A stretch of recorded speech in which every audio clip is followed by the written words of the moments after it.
Os sonhos que a gente tem quando está dormindo têm significado?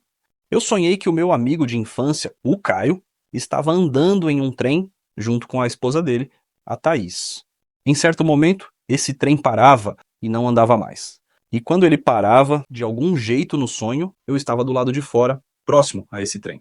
Então a Thaís saía desse trem e vinha me implorar e indiretamente me exigir que eu desse dinheiro para ela e para o Caio, inclusive fazendo chantagem emocional, me perguntando se eu era realmente amigo do Caio, porque se eu realmente fosse um amigo para o Caio, eu teria que dar dinheiro para eles.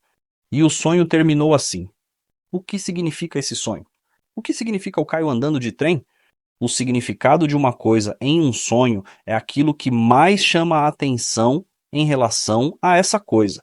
E o que mais chama a atenção em um trem é que ele é um meio de transporte que carrega muita carga e anda em trilhos. Então, o trem que o Caio está andando simboliza o jeito que o Caio está se comportando, é a maneira que o Caio está usando para andar pela sua vida. Porque o trem é um meio de transporte, e o meio de transporte é uma maneira de andar. E uma maneira de andar significa uma maneira de se comportar. E esse jeito que o Caio está andando deixa ele oprimido, porque o trem carrega muita carga, e carregar muita carga significa suportar muita pressão. E suportar muita pressão é ficar oprimido. Esse jeito de andar não deixa o Caio mudar de atitude, porque o trem anda em um trilho, e o trilho guia o trem e não deixa ele mudar de direção.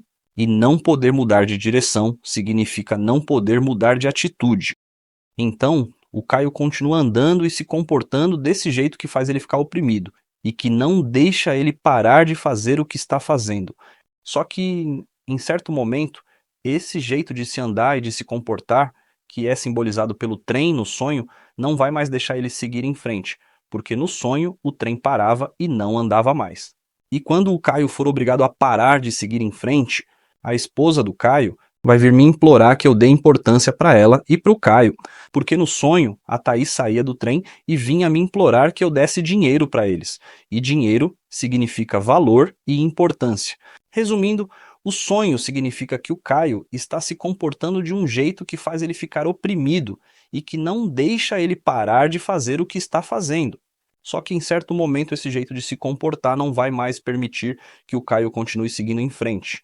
E quando isso acontecer, a Thaís vai me implorar que eu dê importância para eles. Eu sonhei isso, quando na vida real, fora dos sonhos, o meu amigo Caio fazia coisas ilegais na internet. Ele andava oprimido, se sentindo culpado e com medo de ser preso. Mas ele não conseguia parar de fazer o que estava fazendo, porque era muito fácil para ele ganhar muito dinheiro fazendo isso, e porque ele achava que não iria conseguir ganhar a vida de outro jeito. Só que logo depois de eu sonhar esse sonho, ele não conseguiu mais seguir em frente andando desse jeito, porque esse comportamento levou ele a ser preso e ele foi obrigado a parar de fazer tudo o que estava fazendo. E quando isso aconteceu, a esposa dele veio me implorar que eu desse importância para eles e que eu ajudasse o Caio porque ele era o meu amigo de infância. Aconteceu exatamente o que o sonho mostrou: o Caio oprimido, não conseguindo mudar de atitude, sendo obrigado a parar de seguir em frente e a Thaís me implorando por importância. E eu sonhei isso antes mesmo de haver qualquer indício que o Caio iria ser preso. Por coincidência ou não, o sonho mostrou tudo o que iria acontecer antes mesmo de acontecer. Se você gostou, dê um like, se inscreva, comente e compartilhe.